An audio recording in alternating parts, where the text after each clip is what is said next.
ओम शांति। हर नाटक की एक अवधि होती है, नाटक की एक कथा होती है, नाटक के अंदर पात्र या एक्टर होते हैं। नाटक जो चलाने वाला होता है, डायरेक्टर होता है, उसको पता रहता है कि कब मैंने नया शो शुरू करना है, और एक्टरों को भी वो बता देता है आपका ये रोल है, आपको इसी समय पर नाटक में आना है, अपना पार्ट करना है। और उनको ये भी पता रहता है कि नाटक कब पूरा होगा और हम वापस अपने अपने घर में कब जाएंगे। ये सृष्टि भी एक नाटक है, लेकिन ये एक वृहद नाटक है।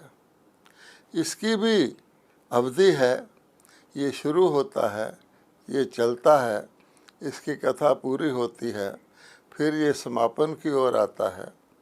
लेकिन इसके जो पात्र हैं उनको ये पता नहीं रहता कि कब ये अंत होगा, हम कब इसमें आए थे, कब ये पूरा होगा और फिर हम वापस कब जाएंगे। संसारिक नाटक में एक्टर को अपना घर भी पता रहता है कि कहाँ से वो आया है और नाटक पूरा होने पर वो कहाँ जाएगा। लेकिन इस सृष्टि नाटक में व्यक्ति के अंदर हमेशा ये प्रश्न बना रहा है, तुम कहाँ से आए थे और कहाँ जाना है। जैसे एक भूल भुलैया होती है, तो भूल भुलैयों में कोई व्यक्ति घूमता रहे, वो उसके अंदर घूमता रहता है, बाहर नहीं निकल सकता। लेकिन जब गाइड आता है तो गाइड को आसानी से उसको बाहर ले जाता है और वो बड़ा आश्चर्यचकित होता है कि कितनी आसानी से मैं बाहर आ गया। इसी प्रकार से अगर हम आज अपनी सृष्टि की दशा देखें तो मानव मात्र जितने भी प्राणी हैं, जब वो दुखी होते हैं तो वो सोचते हैं हम इस दुख से छूट जाएं। तो दुख से छूटने के लिए उनको पता है कि दुख हरता सुख करता परमात्मा ही है, और परमात्मा ही हमारे दुखों को, सब मनुष्यों के सभी दुखों को सदा काल के लिए दूर कर सकता है। लेकिन हम करते क्या हैं कि मनुष्य ये सोचते हैं कि हम अपने दुखों को स्वयं ही दूर कर लें। इसके लिए अनेक प्रकार के प्रयत्न, अनेक प्रकार के साधन, विधियाँ, कर्मकांड मनुष्यों ने बनाए हैं। हम जानते हैं मनुष्य दान करते हैं, पुण्य करते हैं, भक्ति करते हैं, क्रियाएं करते हैं, शास्त्र पढ़ते हैं, जप तप करते हैं, किस लिए कि हम दुखों से मुक्त हो जाएंगे। और एक ख़ास बात सोचने की ये है, वो समझते हैं कि हम ये सब कुछ करके दुखों से मुक्त हो जाएंगे तो हमें परमात्मा मिलेगा। परमात्मा हमको इस रूप में नहीं मिल सकता, क्योंकि हम पतित हैं, हम दुखी हैं, हम फंसे हुए हैं। परमात्मा सदा पावन है, श्रेष्ठ है, शुद्ध है, और हम बुराइयों से और विकारों के अंदर फंसे हुए हैं। भाव कहने का ये है कि वो सोचते हैं हम खुद ही इन चीज़ों से छूट जाएं और फिर हम परमात्मा से मिलेंगे, क्योंकि परमात्मा पावन है, तो पावन से मिलने के लिए हमें पावन बनना पड़ेगा। अब इस बात को अगर आप गौर से देखें तो बहुत काल से हम ये कार्य करते आए हैं, हमें परमात्मा तो मिला नहीं, ना हम पावन बने, ना हमें परमात्मा मिला। जैसे कहा जाता है, ना 9 मन तेल हुआ, ना राधा नाची। अगर किसी व्यक्ति को कोई रोग है तो क्या डॉक्टर उस रोग को ठीक करेगा या स्वयं ही अपने रोग को वो ठीक करके डॉक्टर के पास जाएगा? अगर मरीज़ अपना रोग स्वयं ही ठीक कर ले तो उसके बाद तो उसे डॉक्टर के पास जाने की आवश्यकता ही नहीं रहती। तो ये एक भूल है जो परमात्मा हमको बताते हैं कि मेरी प्राप्ति और मेरे द्वारा जो प्राप्ति है, मैं पतित पावन हूँ, मैं मुक्तिदाता हूँ, मैं दुख हरता हूँ, तो मैं ही आकर के मनुष्य आत्माओं को पतित से पावन बनाऊँगा, उनके दुख हरूँगा, उनको मुक्ति प्रदान करूँगा। मेरी प्राप्ति या मेरे द्वारा जो प्राप्ति, ये भगवत गीता में साफ साफ लिखा हुआ है, स्पष्ट शब्दों में 2-3 बार लिखा हुआ है कि वेद से, अध्ययन में सब प्रकार के हमारे ग्रंथ आ जाते हैं, दान से, पुण्य से, क्रियाओं इत्यादि से नहीं होती। क्योंकि परमात्मा जब आए तो उन्होंने देखा कि मनुष्य आत्माएं मुझे पाने के लिए ये काम कर रही हैं। तो इसको कहते हैं उल्टी गंगा बहाना, कि हम अपने आप को स्वयं ही शुद्ध करके परमात्मा से मिलना चाहते हैं, जबकि परमात्मा कहते हैं मेरे से मिलने के बाद ही मैं तुम्हें शुद्धि प्रदान करूँगा। इसलिए एक बहुत बड़ा प्रश्न पैदा हो जाता है, वो ये कि परमात्मा को धरती पर क्यों आना पड़ता है। परमात्मा तो सर्वशक्तिवान है, वो ऊपर से ही सब कार्य कर सकते हैं। बहुत से लोग ये मानते भी हैं, वह कहते हैं परमात्मा तो धरती पर आता ही नहीं और उसको धरती पर आने की क्या आवश्यकता है। वो यही आवश्यकता है जो हमने बताई कि मनुष्य आत्माएं भटकती रहती हैं, अपने ही अनेक प्रकार के उपाय करती रहती हैं, और रिज़ल्ट हम देख सकते हैं कि जन्म जन्मांतर से अगर हम आज भी देखें, अनेक प्रकार के उपाय हम तीर्थ स्नान, यात्राएं, दान, पुण्य, क्रियाएं, जो कुछ भी हमें बताया गया है, जप तप, शास्त्र अध्ययन, गुरु करना, लेकिन भारत पावन तो बना नहीं, ना भारतवासी मुक्त हुए। इसलिए भगवान कहते हैं कि जैसे गाइड को स्वयं आकर भूल भुलैया से घूमते हुए व्यक्ति को, फंसे हुए व्यक्ति को, ढूंढते हुए व्यक्ति को निकालना पड़ता है, उसके लिए परमात्मा को धरती पर आना पड़ता है। अब दूसरा प्रश्न ये है कि परमात्मा धरती पर आके विश्व को, और ख़ास तौर पे भारत को, क्योंकि विश्व में भारत अनादि खंड है, और परमात्मा आके देवी देवताओं का दुनिया ही स्थापन करते हैं, और देवी देवताओं की दुनिया भारत में ही थी। हम सारा इतिहास ये कहता है कि भारत प्राचीन खंड है, और भारत के अंदर ही भारत देवलोक था, और भारत के अंदर ही आज भी अगर हम देखेंगे तो देवी देवताओं के यादगार स्मारक मंदिरों के रूप में पाए जाते हैं। और भगवान के अवतरण का जो ग्रंथ है श्रीमद् भगवद गीता, एक ही दुनिया के अंदर ग्रंथ है श्रीमद् भगवद गीता, जिसमें भगवानोवाच कहा गया कि परमात्मा ने स्वयं आकर के अपना ज्ञान सुनाया।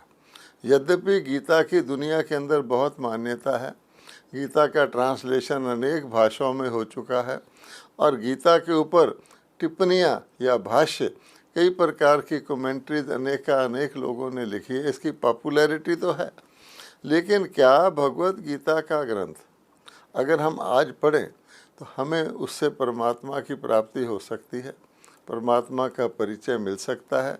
ये भी एक प्रश्न है, क्योंकि हम जन्म जन्मांतर से भगवद गीता पढ़ते आए हैं, उसकी कमेंट्रीज भी लोग पढ़ते आए हैं, लेकिन किसी को भगवद गीता पढ़ने से ना तो ये पता लगता है भगवान कब आते हैं, भगवान कैसे अपना कर्तव्य करते हैं, और सचमुच व्यक्ति उसको पढ़ के उसके ऊपर जो भी उसमें कहा गया उस पर चल के सचमुच पावन होता है, देवता बनता है।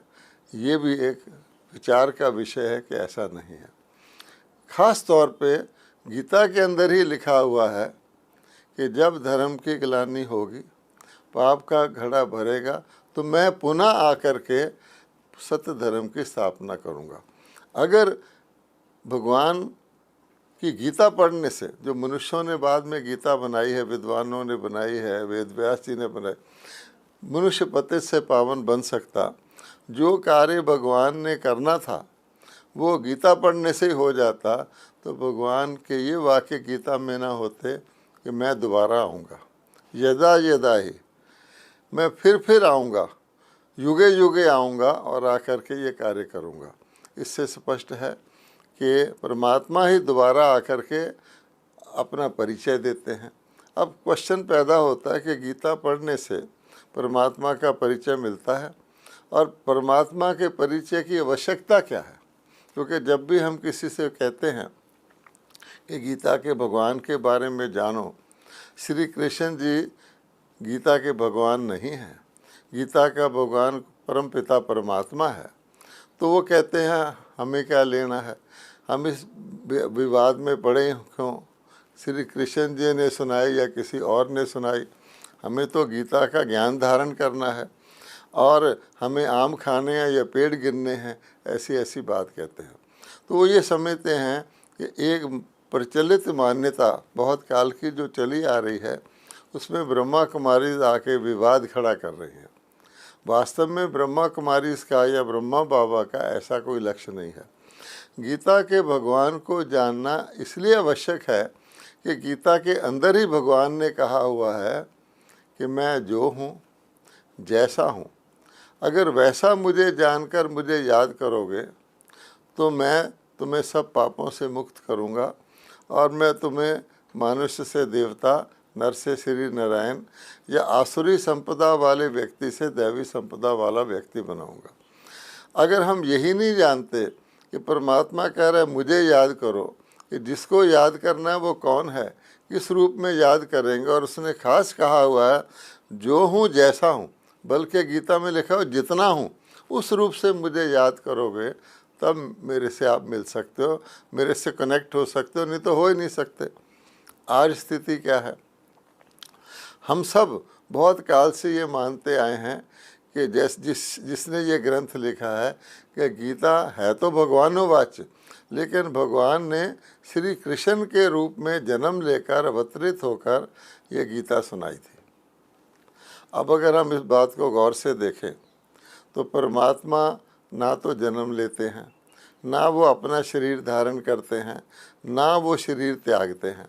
चाहे देवता का रूप भी हो, व्यक्ति को, जो व्यक्ति शरीर लेता है, जो आत्मा लेती है, उसको त्यागना पड़ता है। तो परमात्मा तो कहते हैं मैं जन्म मरण से न्यारा हूँ, मैं कभी सृष्टि दुनिया के अंदर माता के गर्भ से खास तौर पे जन्म लेकर माता से पालना लूँ, मैं सबका माता पिता, मैं तो आता ही नहीं। और सबसे बड़ी बात क्या है, जो भी भगवत गीता का पुस्तक मिलता है उसका फर्स्ट पन्ना खोलेंगे, फर्स्ट पेज, तो उसके ऊपर लिखा हुआ, जैसे कोई होती है ना, कोई चीज़ कोडिफाई हो जाती है, किसी चीज़ का सीक्रेट उसमें निहित रहता है, तो फर्स्ट पेज पर ही लिखा हुआ है तुमेव माता च पिता तुमेव, तुमेव बंधु च सखा तुमेव, तुमेव विद्या द्रवणम तुमेव, तुमेव सर्वम मम देवदेव। अब ये जो लिखा गया है परमात्मा के लिए, यानी आप, एक तो ये कि हे परमात्मा आप माता हो, पिता हो, बंधु हो, सखा हो, क्या ये परिभाषा श्री कृष्ण जी पर लागू होती है? कोई व्यक्ति ये कह सकता है श्री कृष्ण जी को आप माता भी हो? मान लो एक बुजुर्ग व्यक्ति 80 साल का, वो श्री कृष्ण जी को कहेगा कि तुम मेरे माता हो, तुम मेरे पिता हो, तुम मेरे बंधु भी हो, तुम मेरे सखा भी हो? कह ही नहीं सकता, क्योंकि श्री कृष्ण जी ने एक युवा रूप में, यंग एज में आकर कहा जाता है गीता का ज्ञान सुनाया। तो एक बात तो ये है, तो ये किसी और के लिए लागू होता है जो परम पिता परमात्मा है, जो सब आत्माओं का माता पिता बंधु सखा सब कुछ है, अर्थात इस सृष्टि रूपी रचना का रचयिता है। वो परमात्मा ने भगवानोवाच किया गीता का आकर के। दूसरी बात, एक होता है रचयिता और एक होती है रचना। रचना कितनी भी खूबसूरत हो, कितनी भी सुंदर हो, और उसका सारा जो रचना के जितने भी गुण हैं उसका कारण रचयिता होता है। अब एक पेड़ को ले लें, एक आम का पेड़ है, पके हुए आम हैं, बड़े सुंदर लग रहे हैं, पेड़ पर लटक रहे हैं, लेकिन वो फल हैं, वो बीज नहीं है। पेड़, आम के पेड़ बीज से पैदा होता है, आम के पेड़ का रचयिता आम का बीज है। अब देखने की बात है, एक आम दूसरे आम को पैदा नहीं कर सकता। जैसे हम कहते हैं एक भाई दूसरे भाई को इनहेरिटेंस नहीं दे सकता, इनहेरिटेंस माता पिता ही बच्चों को देते हैं, इसी प्रकार से श्री कृष्ण जी को हम देखा जाए तो श्री कृष्ण जी को सब लोग जानते हैं कि श्री कृष्ण जी को विष्णु का अवतार माना जाता है।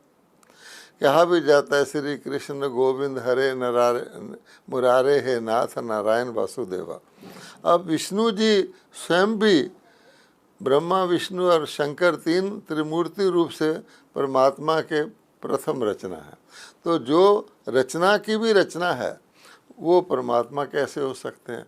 तो वास्तव में गीता का ज्ञान भगवान ने सुनाकर नर को श्री नारायण बनाया, अर्थात मनुष्य को देवता बनाया। और परमात्मा की गीता सुनाने के बाद जो प्रथम सर्वश्रेष्ठ रचना थी, जो सतयुग के प्रथम महाराज कुमार थे, वो श्री कृष्ण थे। तो वास्तव में गीता श्री कृष्ण जी की माता है, ना कि श्री कृष्ण जी गीता के पिता या पति हैं। अब ये बात हो गई। ये हम क्यों बताते हैं? इसलिए कि हमें जब तक ये नहीं पता लगेगा गीता का भगवान कौन है, वो किस रूप में आते हैं, कब आते हैं, और हम उनसे वो जो उन्होंने कहा हुआ कि मैं जो हूँ जैसा हूँ वैसा मुझे याद करोगे तब तुम्हें मैं मिलूँगा और मेरे द्वारा प्राप्ति मिलेगी, वो लक्ष्य पूरा नहीं होता। अब आगे देखिए, कहा गया है परमात्मा के 3 कर्तव्य बताए जाते हैं। परमात्मा स्थापना करवाते हैं, पालना करवाते हैं और विनाश करवाते हैं। करण करावन हार परमात्मा है, लेकिन परमात्मा ब्रह्मा जी के माध्यम से नई सृष्टि की स्थापना कराते हैं। विष्णु जी के माध्यम से, विष्णु जी के 2 रूप जो हैं, विष्णु चतुर्भुज दिखाया जाता है, श्री लक्ष्मी और श्री नारायण, उनके द्वारा नई सृष्टि की पालना कराते हैं। अर्थात नई सृष्टि के विश्व महाराजा और महारानी श्री लक्ष्मी और श्री नारायण होते हैं, जो ही अपने बचपन में श्री राधे और श्री कृष्ण के रूप में प्रिंस और प्रिंसेस होते हैं। और परमात्मा शंकर जी के द्वारा प्राणी सृष्टि का विनाश करवाते हैं।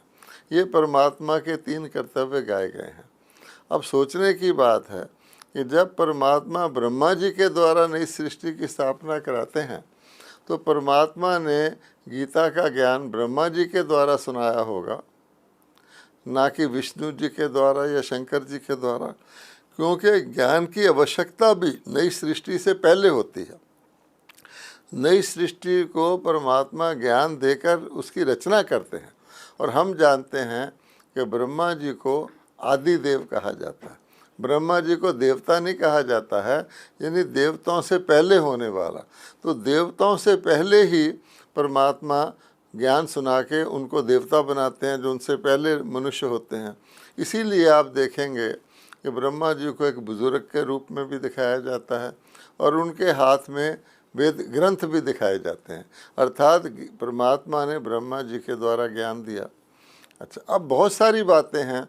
जब पहली बात ही ये ऐसी है, उसके बाद आप देखेंगे कि भगवत गीता विद्वानों ने लिखी है, उन्होंने संस्कृत भाषा में लिखी है और एक डायलॉग के रूप में लिखी है, अर्जुन वाच्य और भगवानोवाच के बीच में। अब संस्कृत भाषा जो थी, पहले तो कोई व्यक्ति संस्कृत पढ़े, फिर वो उसको समझे, फिर उसके अंदर उसको ज्ञान आए। तो जितने लोग दुनिया के हैं पढ़े लिखे नहीं हैं, इसका मतलब वो ज्ञान तो समझ ही नहीं सकते, और पहले उनको संस्कृत आनी चाहिए। तो भगवान तो कहता है वेद से अध्ययन से मेरी प्राप्ति नहीं होती। दुनिया में अन्य अनेक भगत हुए हैं, जैसे हम प्रहलाद भगत कहते हैं, ध्रुव भगत कहते हैं, मीरा को कहते हैं, उन्होंने तो कोई संस्कृत पढ़ी हुई नहीं थी। और परमात्मा कहते हैं कि मैं धर्मग्लानि के समय आता हूँ। तो धर्मग्लानि का समय तो जैसे मान लो अब कलयुग है, कलयुग में कितने लोग संस्कृत जानते हैं? कलयुग में तो आम बोलचाल की भाषा देवनागरी, जिसको हिंदी कहते हैं, वही होती है। तो परमात्मा अवश्य उस भाषा में बात करते होंगे। तीसरी बात कि भगवत गीता में नारी, महिला जो है, महिला का उसमें नाम ही नहीं है उसमें, क्योंकि युद्ध दिखा दिया गया। युद्ध तो पुरुष लोग ही ज़्यादा करते हैं और इसलिए पांडव सेना भी पुरुष ही पुरुष है, कौरव सेना भी पुरुष ही पुरुष हैं, और लड़ाई का रूप दे दिया है। भगवान कहते हैं गीता को माता कहते हैं, भारत को माता कहते हैं, गंगा को माता कहते हैं। तो जब हमने माता ही उड़ा दी, भगवान ने आके मातृशक्ति के द्वारा गीता ज्ञान सुनाया। क्योंकि हम जानते हैं कि भारत के अंदर जो बलि चढ़ने की रस्म है, तो लोग या तो शिव पर बलि चढ़ते थे। पहले वक्त में बनारस के अंदर एक कुआं था, जिसमें शिव को परमात्मा मानते हुए लोग उस कुएं के अंदर छलांग लगा देते थे कि हमारे पाप भस्म हो जाएंगे। या फिर बलि माताओं पर चढ़ाई जाती है, देवियों पर चढ़ाई जाती है। तो गीता में तो महिलाओं का नाम ही उड़ा दिया गया है। तो भगवान कहते हैं कि मैं पहले लिखा हुआ तुमेव मातस्य पिता, तो मैं आके मातृशक्ति के द्वारा वास्तव में भारत को पतित से पावन बनाता हूँ। भारत के अंदर देवियाँ हैं, अनेक देवियों की पूजा होती है, नवरात्रे होते हैं, जिनको उनको शिव शक्तियाँ कहा जाता है।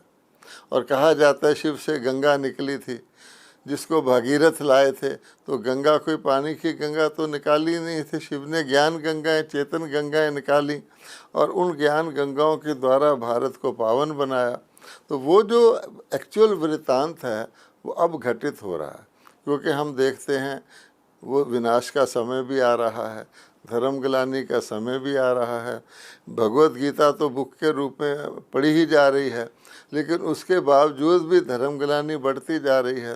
तो परमात्मा शिव जैसे गाइड होता है भूल भुलैया का, वो स्वयं ब्रह्मा जी के माध्यम में अवतरित होते हैं। वो कहते हैं कि ब्रह्मा कौन है, तो मैं कोई ऊपर से कोई ब्रह्मा को नहीं लाता हूँ, बल्कि इस धरती पर ही जितनी आत्माएं हैं उनमें जो शुरू के अंदर मैंने जिस आत्मा को नर से श्री नारायण बनाया था, जिसको गीता सुना करके श्री कृष्ण 16 कला संपूर्ण सर्वगुण संपन्न संपूर्ण निर्विकारी देवता बनाया था, और जिसका चित्र हम देखते हैं कि प्रलय के बाद दिखाया जाता है कि पीपल के पत्ते पर श्री कृष्ण जी आ रहे हैं, अर्थात सृष्टि रूपी वृक्ष का वो प्रथम पत्ता थे। उन्हीं की आत्मा को जो कि सतयुग से चलते चलते चलते चलते कलयुग के अंत में आती है, उस आत्मा को ही मैं उसके शरीर रूपी रथ का आधार लेता हूँ। और गीता में लिखा हुआ है कि मैं परमात्मा कोई मनुष्य की तरह जन्म नहीं लेता हूँ, मैं एक प्रकृति को अधीन करके प्रवेश करता हूँ, पर काया प्रवेश करता हूँ। साफ साफ लिखा हुआ है। तो श्री कृष्ण जी ने कोई पर काया तो प्रवेश नहीं किया। फिर वो कहते हैं वो व्यक्ति जिसमें प्रवेश करता हूँ वो साधारण व्यक्ति है, इसीलिए साधारण रूप में आए हुए मुझ परमात्मा को लोग तुच्छ समझते हैं, पहचानते नहीं हैं। यहाँ तक भी गीता में लिखा हुआ है।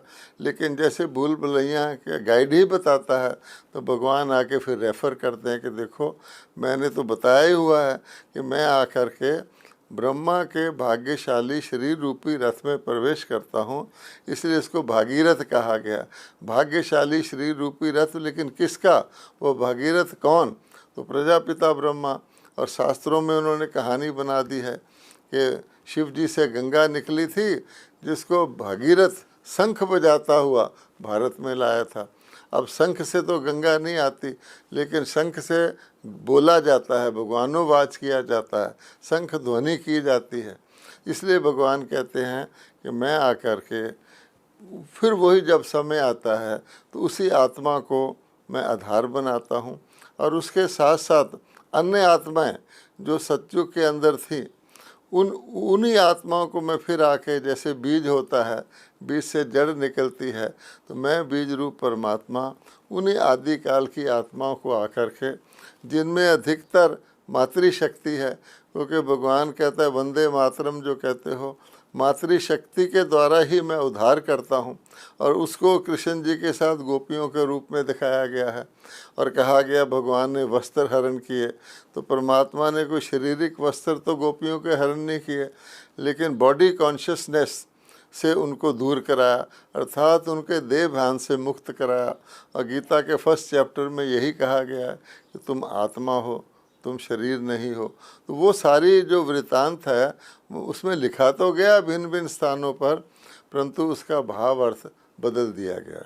इसलिए भगवान कहते हैं तुम बच्चों को, क्योंकि अब तुम बच्चों के मैंने डायरेक्ट स्वयं आकर के शिव परमात्मा ने ब्रह्मा जी को अडॉप्ट किया, ब्रह्मा जी के द्वारा ब्रह्मा कुमार कुमारियों को अडॉप्ट किया, अर्थात उनको सच्चे ब्राह्मण बनाया। और ये भी कहा गया है कि ब्राह्मण जो थे वो ब्रह्मा जी के मुख से निकले थे, शुरू के ब्राह्मण। तो ब्रह्मा जी के मुख से कैसे ब्राह्मण निकले होंगे। तो ब्रह्मा जी के माध्यम से मुखारविंद से भगवान ने भगवानोवाच करके अन्य आत्माओं को भी ब्राह्मण बनाया, अर्थात ब्रह्मा के द्वारा जो भगवान ने ज्ञान दिया, जिसको लोग आजकल ब्रह्म ज्ञान कहते हैं, दिया तो शिव परमात्मा ने, या जो आचरण सिखाया जिसको लोग ब्रह्मचर्य कहते हैं, या जो परमात्मा ने खान पान शुद्ध बताया जिसको लोग ब्रह्म भोज कहते हैं, उनका खान पान शुद्ध किया, उनके जीवन को शुद्ध किया, उनसे ब्रह्मचर्य का पालन करवाया, उनको ब्रह्मा के द्वारा ज्ञान सुनाया, वो सारा कर्तव्य जो चल रहा है, अब बाबा कहते हैं मेरे बच्चों को उसको अन्य आत्माओं को बताना है, ताकि वो भी शास्त्र से द्वारा ढूंढते रहे, वो उनको प्राप्ति नहीं हुई ना हो सकती है। क्योंकि परमात्मा कहते हैं कि मैंने तो कर्म योग सिखाया, मैंने तो प्रवृत्ति मार्ग की स्थापना की। देवी देवता धर्म में आप देखेंगे सारे ही देवी देवता प्रवृत्ति वाले हैं, चाहे श्री लक्ष्मी श्री नारायण हैं, श्री राधे श्री कृष्ण हैं, श्री सीता श्री राम हैं। और उस गीता भगवत गीता को आजकल सन्यासियों ने अपना लिया, वो कहते हैं हमारा ग्रंथ है। तो भगवान कहते हैं कि मैंने तो सन्यास करवाया ही नहीं, मैंने तो विकारों का त्याग करवाया है। तो सारी बात जो उसमें लिखी हुई है, लेकिन भिन्न भिन्न तरीके से लिखी गई है, जिसका भाव अर्थ कोई समझ नहीं सकता, जो परमात्मा पुनः आके समझा रहे हैं। और उन्होंने पहले कहा भी था कि मैं स्वयं आकर के पुनः वही जो बहुत काल से प्राय लुप्त हुआ योग है अपने साथ लगवाता हूँ, वो तो मैं दोबारा सुनाता हूँ। अब वो जो कर्तव्य दोबारा चल रहा है, और एक तरफ हम देख रहे हैं महाभारत का युद्ध जैसे बताया जाता है, उसके पहले गीता सुनाई गई। तो भगवान कहते हैं ये विश्व में युद्ध की तो तैयारियां हो ही रही हैं, मनुष्यों ने कितने परमाणु शस्त्र आदि तैयार कर लिए हैं, और प्राकृतिक आपदाएं भी बहुत ज़्यादा से ज़्यादा आ रही हैं, और विश्व परिवर्तन का समय तो है ही। क्योंकि भगवान कहते मैं आता ही तब हूँ जबकि पुराने विश्व को परिवर्तन करना होता है। बीज तब निकलता है जबकि पुराना वृक्ष सूख जाता है और नए वृक्ष की स्थापना होती है। ये सारा विस्तार है। लेकिन इस विस्तार में से जो बाबा ने परमात्मा ने ब्रह्मा जी के द्वारा अपनी ब्राह्मण सेना ब्रह्मा कुमार कुमारियों को ये ज्ञान दिया है और उनको आने वाले समय के लिए बताया है। और आने वाले समय में ये पुराना विश्व तो नहीं रहेगा, पुराने मूल्य भी नहीं रहेंगे, ये विकार नहीं रहेंगे। जो गीता के 16वें चैप्टर में कहा गया है आसुरी संपदा और दैवी संपदा, कि आसुरी संपदा जिसके अंदर हम जानते हैं अभिमान, दंभ, फरेब, कपट, काम, क्रोध, लोभ, मोह, गीता में कहा गया है काम, क्रोध, लोभ नरक के द्वार हैं। तो हमने उनसे दुनिया नरक बनी हुई है, इनको समाप्त करवाते हैं भगवान, तो नई दुनिया बनाते हैं।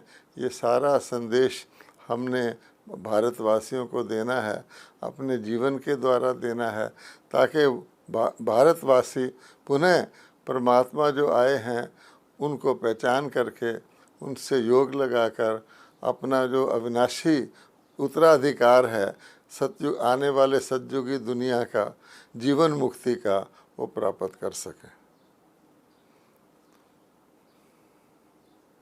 ओम शांति।